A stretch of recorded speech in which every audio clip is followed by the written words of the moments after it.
하나님이 아담에게 주신 5가지 복이 있습니다. 여러분, 이 5가지 복 혹시 아십니까? 네, 컨닝 하시라고 제가 말씀을 드리는 겁니다. 큰 소리로 한번 읽어볼까요? 5가지 복입니다. 함께 읽겠습니다. 생육하고, 번성하고, 충만하고, 땅을 정복하고, 다스리라는 복입니다. 여러분, 이 복은요, 하나님께서 아담에게 주어졌지만, 아담에게 주어진 이 복이 여인의 후손들로 이어지게 되어집니다. 그래서요, 우리가 잘 알고 있는 아브라함을 만났을 때 이 5가지 복은요, 구체화되어집니다. 여러분, 2번째 사진을 제가 준비했습니다. 한번 보십시오. 생육하고 번성하고 충만하라 라는 복은요, 내가 너로 큰 민족을 이루겠다라는 복으로 구체화되어집니다. 그리고 땅을 정복하고 다스리라 라는 이 복은 내가 너에게 가나안 땅을 주겠다라는 복으로 구체화되어지는 거죠. 그리고 하나님은요, 너를 통해서 내가 이 모든 백성들을 구원하겠다라는 복을 아브라함에게 허락해 주셨다는 겁니다. 그래서 아브라함에게 주신 3가지 복은요, 큰 민족, 가나안 땅, 복이다라는 약속이죠. 하나님은 아브라함뿐만 아니라 이삭과 야곱에게도 이 언약을 동일하게 이어갑니다. 그래서 창세기를 읽어 나가시다 보면 하나님께서 내가 너희 아버지 아브라함과 맺은 언약을 너와 맺을 거다라고 이삭과 약속을 맺고요, 내가 너의 조부 아브라함과 너의 아버지 이삭과 맺은 언약을 너와 맺을 거다라고 하면서 야곱과 언약을 맺게 됩니다. 즉, 큰 민족, 가나안 땅, 복이라는 이 약속은 아브라함에게 첫 번째 주어진 게 아니라 아담에게 주어진 복을 하나님께서 아브라함에게 구체화했고, 이 약속을 아브라함과 이삭과 야곱이 이어가는 모습을 보게 합니다. 그런데 이 모습을 성경에서 어떻게 이들이 확정하고 믿고 이어나가는지를 우리에게 보여주는 성경이 바로 창세기라는 성경입니다. 여러분, 이 흐름 가운데 아브라함의 삶을 한번 바라보면 이러합니다. 아브라함은요, 큰 민족에 대한 약속을 받았습니다. 그런데요, 이 약속을 인간적인 방법으로 이루려 합니다. 그래서 조카 롯을 양자로 삼고 애굽 사람 하갈을 통하여 이스마엘과 그두라를 통해서 총 7명의 아들을 이미 가지고 있었습니다. 하지만 하나님은요, 사라를 통해 이삭을 그 가운데 허락해 주셨고, 그를 통해 언약 백성을 이어갈 것이다 라고 확증해 줍니다. 이를 위해서 하나님은요, 이스마엘과 그두라를 통해서 낳은 아들들을 아브라함의 장막에서 모두 다 내어 보내게 됩니다.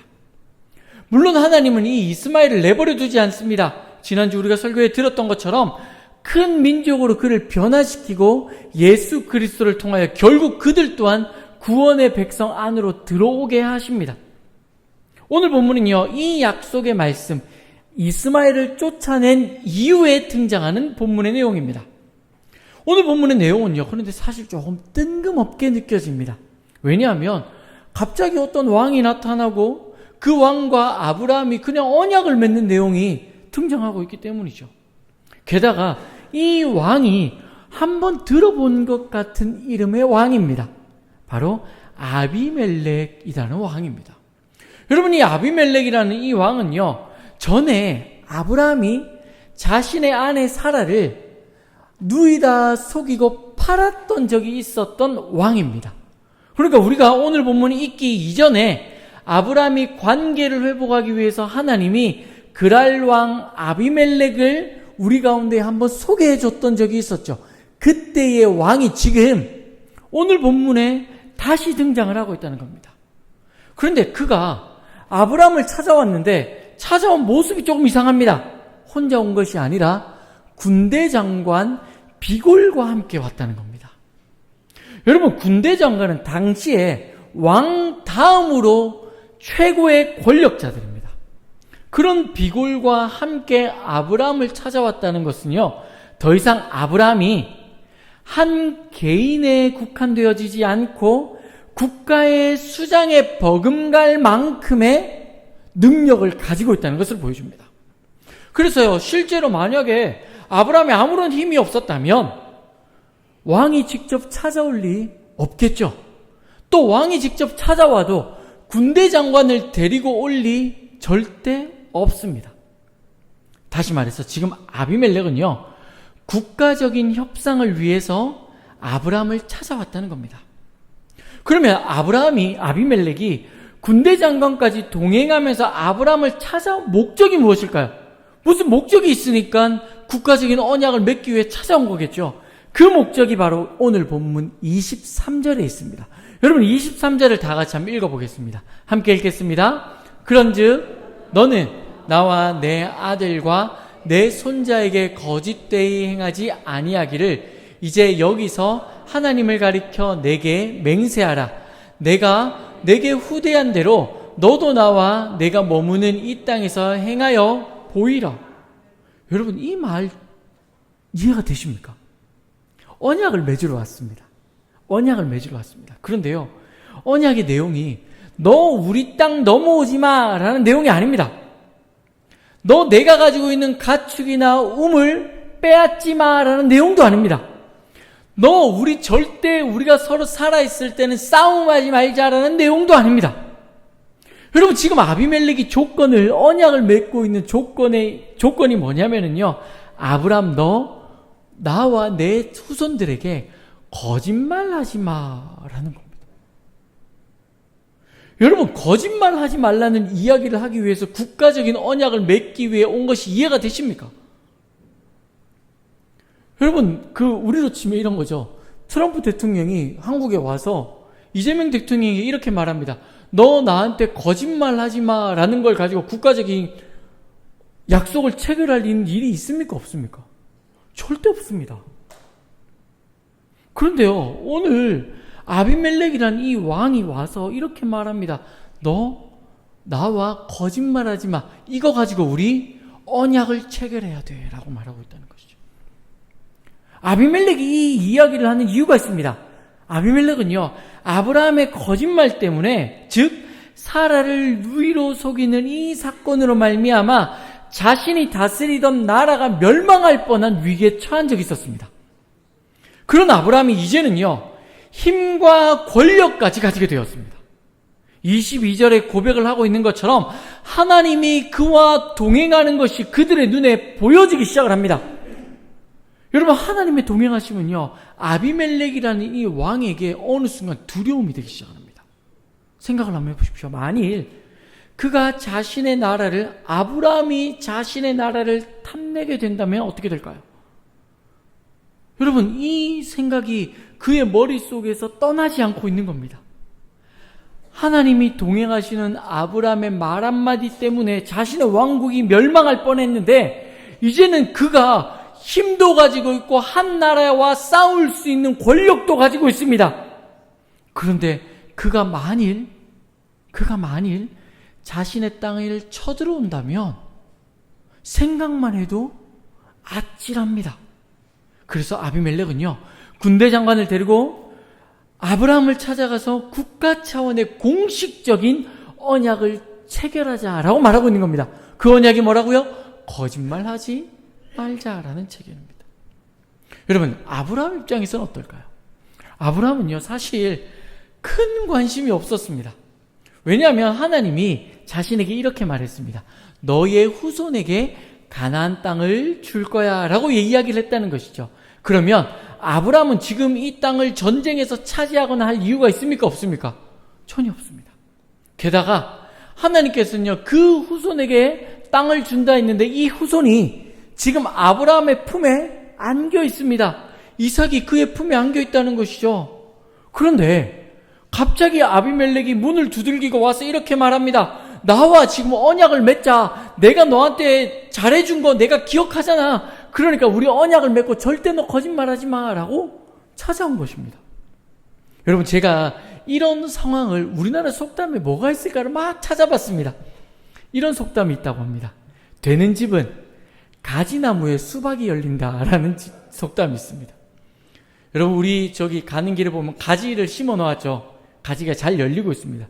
거기 누가 지나가다가 수박씨를 탁 뱉었는데 거기 수박이 열리면 기분이 좋습니까? 안 좋습니까? 얼마나 좋습니까? 여러분 아브라함은요 가만히 있다가 한 국가가 와서 자기하고 언약을 체결하자라고, 그것도 자기에게 손해가 전혀 없는 언약을 체결하자는 말합니다.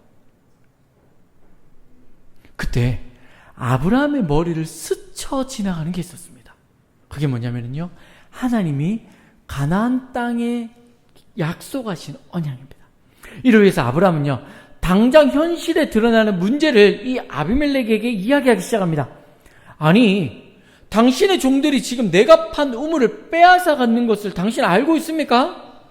당신의 종들이 지금 내 우물을 빼앗아 갔는데 이제 와서 당신이 나하고 언약을 맺자고 하는 게 말이 됩니까? 라고 이야기합니다. 여러분, 이 모습은요, 과거에 아브라함이 사라를 누이라고 속여서 아비멜렉에게 책망받았던 모습을 떠올리게 합니다. 다만 상대가 바뀌었습니다. 아비멜렉이 그전에는 아브라함을 막 책망했었는데 지금은 거꾸로 바뀌어서 누가 누구를 책망하고 있습니까? 아브라함이 아비멜렉을 책망하고 있습니다. 그런데 이 아비멜렉은요, 마치 아브라함이 그때 이야기했던 것과 동일하게 이렇게 말합니다. 아니, 그런 일이 있었습니까? 오늘 처음 들었습니다. 아, 나 전혀 몰랐습니다. 라고 발뺌을 하고 있다는 겁니다. 여러분, 동등한 시각으로 언약을 맺자고 왔습니다. 그런데 지금 아브라함과 아비멜렉의 차이는요, 점점 아브라함이 아비멜렉을 책망하는 자리로 이렇게 바뀌어가고 있습니다. 여러분, 아브라함은 이 기회를 놓치지 않습니다.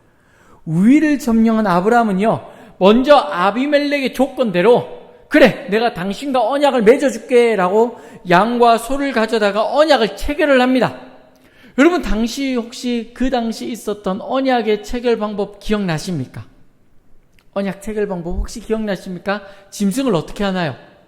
짐승을 반으로 쪼개서 이 사이를 지나가는 것이죠. 그런데요, 짐승을 쪼개고 이 사이를 지나가는 언약을 체결을 해야 되는데 이쯤에 아브라함이 암양 새끼 7마리 정도를요, 여기 이렇게 놔두고 있습니다.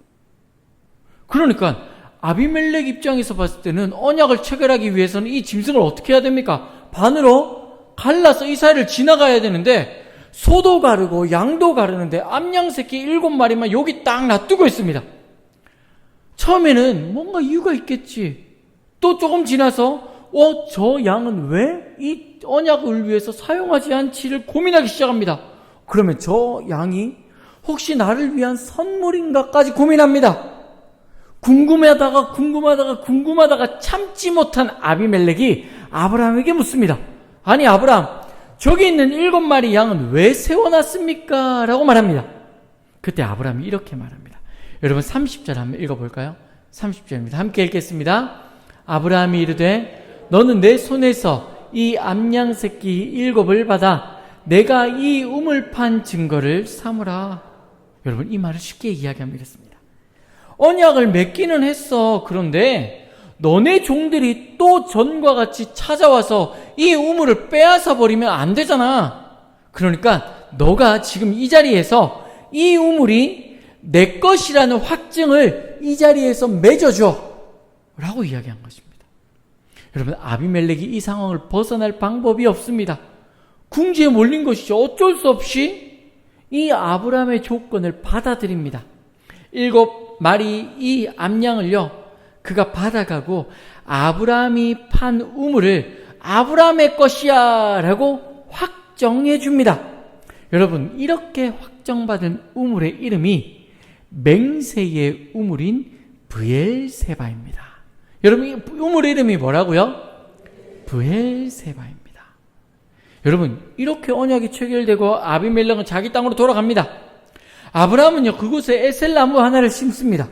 그리고 하나님이 일하셨다라는 증거로 삼고요, 하나님의 제단을 쌓아 올리고 여호와의 이름을 공적으로 그 가운데에 부릅니다. 하나님의 일하심을 그가 기억하고 그곳에서 예배하는 것이죠. 여러분, 이 본문이 이렇게 끝이 납니다. 우리는요, 이제 한 가지를 고민해 볼 필요가 있습니다. 무엇이냐면, 이삭이 언약 백성임을 확증했습니다. 그래서 이스마엘을 쫓아냈습니다. 그리고 오늘 본문 뒤에 한 장을 딱 넘기시면 뭐가 등장하냐면, 이삭을 모리아산에서 바치는 엄청난 구속사적인 사건이 등장을 합니다. 그런데 이 둘 사이에, 이삭의 언약을 확정하고 이삭을 바치면 되는 이 사이에 왜 굳이 오늘 본문이 들어갈 필요가 있었냐는 겁니다. 사실 이 본문이 쏙 빠져나오고 이 본문 없이 두 본문을 붙여놔도 전혀 이야기가 어색하지 않습니다. 그런데 하나님은요, 굳이 이 본문을 그 가운데에 집어넣어 놨습니다. 이 해답은요, 앞서 언급했던 하나님이 아브라함과 맺은 언약에서 발견할 필요가 있습니다. 하나님은 아브라함에게 이삭이 하나님의 언약 백성이다라는 것을 확증해 주었습니다. 그런데요, 땅에 대한 언약은 어떠할까요? 사실 하나님께서 땅을 주겠다라고 아브라함에게 약속을 했지만 아브라함은요, 여전히 그 땅 가운데 나그네로 살아가고 있습니다. 아무것도 자신이 가진 것이 없습니다. 그의 소유는요, 아무것도 없습니다. 그런데 오늘 아비멜렉을 통해서 아브라함은 자신의 소유의 우물을 가지게 되었습니다. 여러분, 팔레스타인의 우물은 우리 동네 옛날 동네 우물이 있었잖아요. 이 우물과 차이가 있습니다. 창세기 24장에 나중에 한번 배워보겠지만 이삭의 지금 사진 아닙니다, 집사님. 나중에 제가 띄워달라 할 때 띄워주십시오. 창세기 24장에 이삭이 아내를 찾기 위해 하란 땅으로 갑니다. 그때에 눈앞에 우물이 있어도 그 물을 함부로 쓰지 못합니다. 왜냐하면요, 주인이 와야서 주인이 이 물을 써도 된다라고 허락을 해야지만 우물을 쓸 수 있습니다. 이유가 뭐냐면 목축을 하는 팔레스타인 지역에서 우물은 개인의 재산이기 때문입니다. 그러니까요, 지금 내가 여기에서 우물을 파서 이 우물을 내가 발견을 하면 이 우물은 양떼를 치고 있는 사람이 이까지 와서 물을 먹일 수 있는 장소가 되어집니다. 그러니까 이 우물을 함부로 빼앗아 오는 순간 자신의 영토가 줄어들게 되죠. 땅과 똑같은 겁니다. 그래서 우물 때문에 전쟁을 치르는 일이 다양합니다. 오늘 앞서 있어도 아비멜렉의 종들이 와서 아브라함의 우물을 뺏어갔다, 이 말은 아브라함이 가지고 있는 재산을 그들이 훔쳐갔다는 걸 의미합니다. 그러니까 우물이라고 하는 것은 절대로 변하지 않는 재산이 됩니다. 아브라함은요, 하나님과 맺은 언약을 기억합니다. 하나님이 자신에게 가나안 땅을 주겠다라고 하셨던 그 약속을 그가 아비멜렉이 왔을 때 기억한 것이죠. 그러면서 그는 이렇게 생각합니다. 하나님께서 땅을 주겠다라고 했는데 그 땅을 위해서 내가 할 수 있는 일이 무엇인가를 고민합니다. 그렇게 그는요, 하나님이 허락하신 가나안 땅 가운데에서 절대로 변하지 않을 증거를 확보하기로 합니다. 그 증거가 뭐냐면 브엘세바 우물을 자신의 소유로 확증하는 것입니다. 여러분, 그 우물의 사진을 제가 하나 준비했습니다. 사진 한번 띄워주시겠습니까? 여러분, 지금 보이시는 우물이 3개가 등장을 합니다. 이 사진은요, 유럽, 우리로 치면 팔레스타인 직접 가셔서 사진을 찍어 오신 분들의 이제 자료를 제가 받은 건데요. 브엘세바 우물이라는 글자 바로 옆에 있는 우물 보이십니까? 예, 저 우물이 아브라함이 오늘 처음 우물을 파서 에셀나무를 심었다는 저 우물입니다. 그리고요, 그 옆에 있는 위에 상단 우물 보이십니까? 저 우물은 브엘세바 우물은 아니고요. 그 옆에서 아브라함이 사용했다라고 전해지는 아브라함의 우물입니다. 그리고 그 밑에 이제 광활한 터가 있는데요. 이 터는 그 당시 브엘세바 사람들이 살았던 지역에 발굴되어진 유적이다라고 말합니다. 자, 여러분, 아브라함이 있었던 시기의 우물이 지금도 우리에게 전해지고 있습니다. 여러분, 이 우물이 어떻게 변해지는지 아십니까? 오늘 이 본문에서 아비멜렉에서 샀던 이 우물은요, 이스라엘 백성들이 가나안 땅을 정복할 때에 우리 조상 아브라함의 소유를 찾으러 왔다라고 말할 수 있는 최고의 명분이 되어집니다. 그 결과 성경은요, 하나님이 약속하신 가나안 땅을 다음과 같이 설명합니다. 사사기 20장 1절 한번 읽어보겠습니다. 앞에 이제 띄워주십시오. 함께 읽겠습니다. 시작. 이에 이스라엘 자손이 단에서부터